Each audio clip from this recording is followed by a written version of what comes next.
Vergonha. Esse é o sentimento que eu tenho depois de acabar o jogo de Grêmio e Bolívar hoje à noite.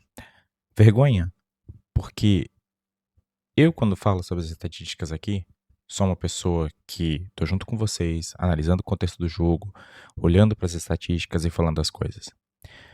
Mas quando um técnico vai pra coletiva, do jeito que o Castro foi hoje, com a cabeça baixa, derrotado, e começa a jogar um monte de número pra parecer que fez um jogo melhor do que ele fez, é vergonhoso. É vergonhoso porque eu consigo chegar com vocês aqui e analisar os números, olhar o número de passes, olhar quem fez mais, quem fez menos, quem chutou a mais, quem chutou mais no gol. Inclusive, eu vou falar um pouquinho disso. Mas ele ganha 2 milhões por mês pra fazer isso. Ele ganha 2 milhões por mês pra fazer a mesma coisa que eu faço aqui. Eu faço no YouTube. Então eu trabalho de home office e faço trabalho. O Castro tá indo pro 8º mês de trabalho dele. Ele chega em janeiro, nós estamos em agosto. O problema era o elenco. Fizeram uma limpa. Mais de 20 jogadores mandados embora, rescisões e conta que o Grêmio tem pra pagar ainda. Depois, o problema era tempo. Teve 50 dias na parada da Copa, deram férias e os jogadores tiveram tempo. E 8 meses depois, ele tira um ponta e coloca um ponta. Ele tira um atacante e bota um atacante. Se eu pegar todos os jogos do Castro desde o início do ano, vai ser mais ou menos a troca no mesmo minuto. Dá a impressão de que ele faz um roteiro antes da partida começar. Dá a impressão que começa a partida e ele diz: no minuto 55 eu vou tirar um ponta e vou botar um ponta. No minuto 60 eu vou tirar um ponta e vou botar um ponta. E é isso que ele faz. E o jogo vai seguir.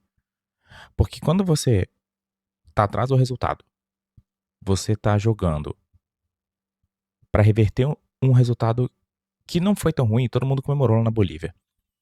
Mas quando você chega em casa, você tá diante da torcida, e o estádio já não tá cheio, porque não tá conseguindo lotar, porque o ingresso é caro. E você vê que com 15 minutos de jogo, um time que ficou menos com a bola, chutou menos a gol, fez todas as estatísticas negativas, eles fizeram um gol. E aí você rasga o roteiro. Quando você toma um gol com 15 minutos e você tem que fazer 3 pra classificar direto, você tem que rasgar o roteiro. Você tem que parar, você tem que olhar pra situação e dizer: tá bom, eu preciso mudar. Porque quem perde de 1, perde de 2, perde de 3, perde de 4. E a gente se preservou no primeiro tempo inteiro, jogando meia hora com o mesmo time, sem mudança de atitude nenhuma, arriscando tomar mais. O Castro não tem um trabalho. E eu vou dizer o que eu disse no último vídeo aqui com o Fluminense, que eu tinha visto um método de jogo, mas o problema é que parece que não é um método de jogo. O que parece que acontece é que o Castro tá ganhando na sorte. Parece que em algumas coisas dão certo e ele não consegue manter. A culpa não é só dele. Carlos Vinícius, se tivesse deixado pro William bater aquele pênalti, aonde ele bate 3 e erra, o Grêmio não tinha ido pros playoffs, o Grêmio não tinha data agora, o Grêmio não tava na zona de rebaixamento, o Grêmio tava bem. Talvez ainda estivéssemos mal no Brasileirão, mas estaremos melhor do que estamos agora. Nós teremos os playoffs da Sul-Americana e teremos jogado contra o Botafogo, rodada que foi atrasada por causa da situação dos playoffs, que nada mais é que uma repescagem. Ainda assim, o Castro precisa sair do Grêmio.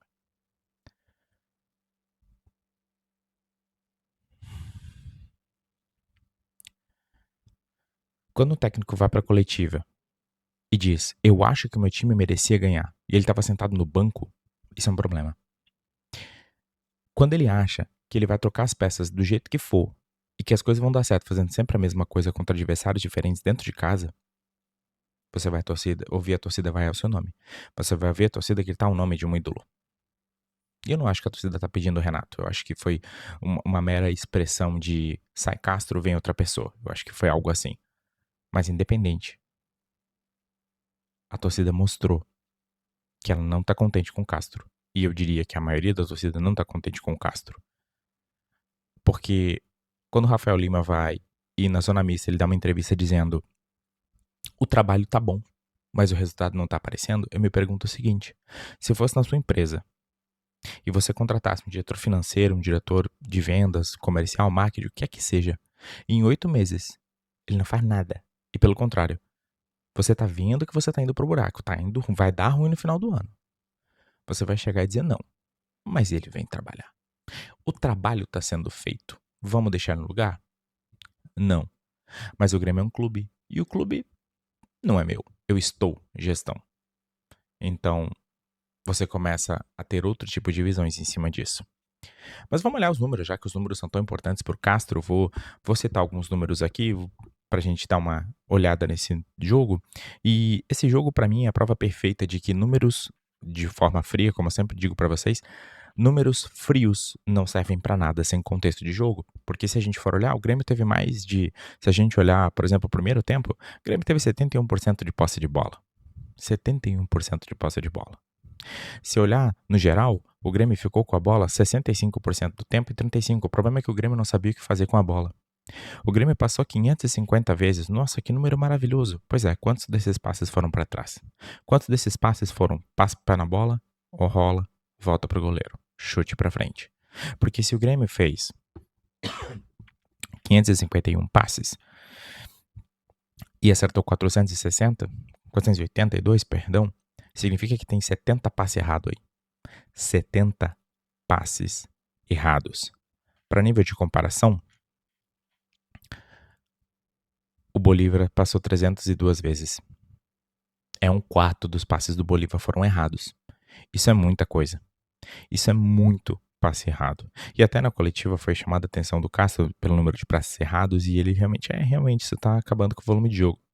O que me parece, de novo, eu analiso os números aqui, eu vejo junto com você como um entusiasta, como alguém que gosta disso, gosta de análise estatística, gosta de dados e acho que é muito bacana, é uma área que me interessa muito. Mas isso, no Grêmio, é pro CDD, é pro Centro de Análise de Dados. Não é pro técnico ficar falando como se fosse futebol manager. No futebol manager, você programa as coisas ali que vão acontecer e o jogo joga sozinho. O Castro não é isso. O Castro é um técnico que custou caro. O Castro é um técnico que custa 2 milhões por mês. E eu entendo que tem todo um trabalho aqui. Imagina, eu não tô desrespeitando de maneira nenhuma a pessoa do Luiz Castro. Eu acho uma pessoa super boa.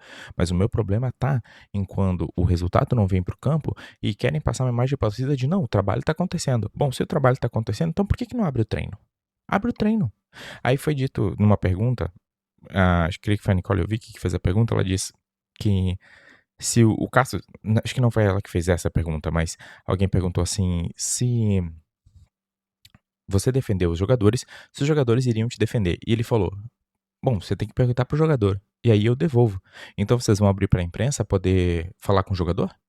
Porque acaba o jogo e só vai pra zona mista pro protocolo. Ou é sempre os mesmos que vão falar?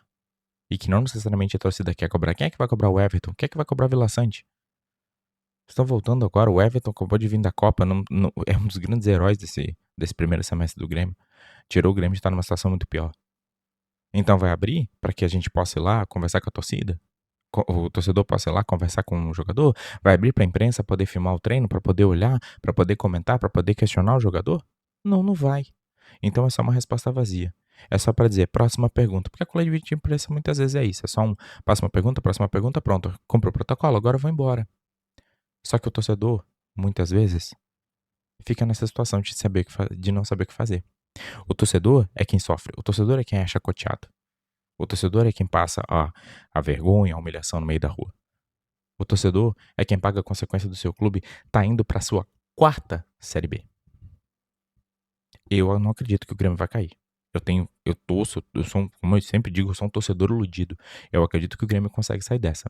Mas, se o Grêmio não mudar a sua forma de jogar, se o Castro não parar de jogar futebol manager e botar as coisas pré-programadas e então o jogo acontecer de forma automática, por que a gente tá pagando tão caro por uma comissão técnica? Eu nunca me esqueço de um vídeo que eu vi do Rica Perrone, onde ele disse que lá quando o Castro veio pro Grêmio, ele fez um vídeo onde ele falou que o Botafogo enfrentou o São Paulo e ele chegou e por acaso encontrou o Castro. E ele disse que ele chegou pro Castro e falou que um jogador importante do São Paulo, eu confesso que eu não lembro qual era, não ia jogar. E o Castro olhou, nossa, eu não sabia. E aí eu penso, será que existe tempo ou existe alguma análise que é feita jogo a jogo? Porque pra mim, se você joga sempre com a mesma formação, sempre do mesmo jeito, e a desculpa dele é não, porque mais importante do que os números é a função tática que o jogador tem. Tá, mas a função tática também é a mesma.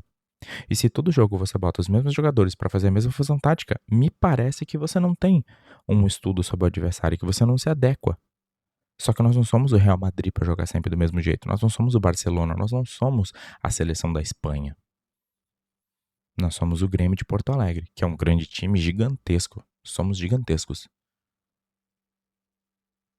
Mas a gente precisa se adequar a esses novos tempos e criar um jeito de jogar.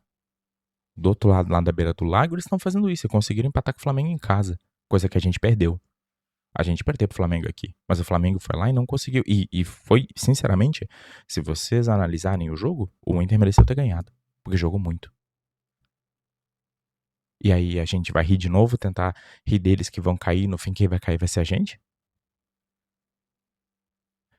Eu sei que o meu canal é mais pra falar sobre análise do jogo e dos números, mas, como eu disse, esse jogo foi o exemplo perfeito de por que o número frio pode não funcionar tão bem. Esse jogo é o exemplo de por que analisar dados é bom, mas ver o jogo é mais importante. Porque se eu fosse fazer uma análise desse jogo sem ver o jogo, eu ia pintar um jogo, nossa, o Bolívar achou um gol. Não, o Bolívar podia ter feito 2.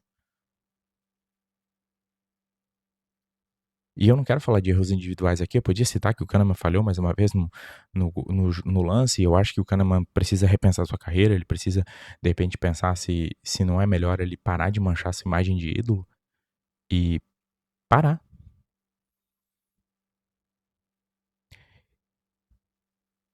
Eu não sei o que vai ser desse segundo semestre. O que eu sei é, nós estaremos com o Grêmio onde o Grêmio estiver, mas nós queremos que o Grêmio esteja onde merece estar. E não é na zona de rebaixamento, não é na Sul-Americana, é na Libertadores. E não é jogando playoff ano após ano, caindo nas Copas e então se concentrando para não cair. É difícil falar isso, mas gremista é assim. Como é bom ser gremista, na boa e na ruim.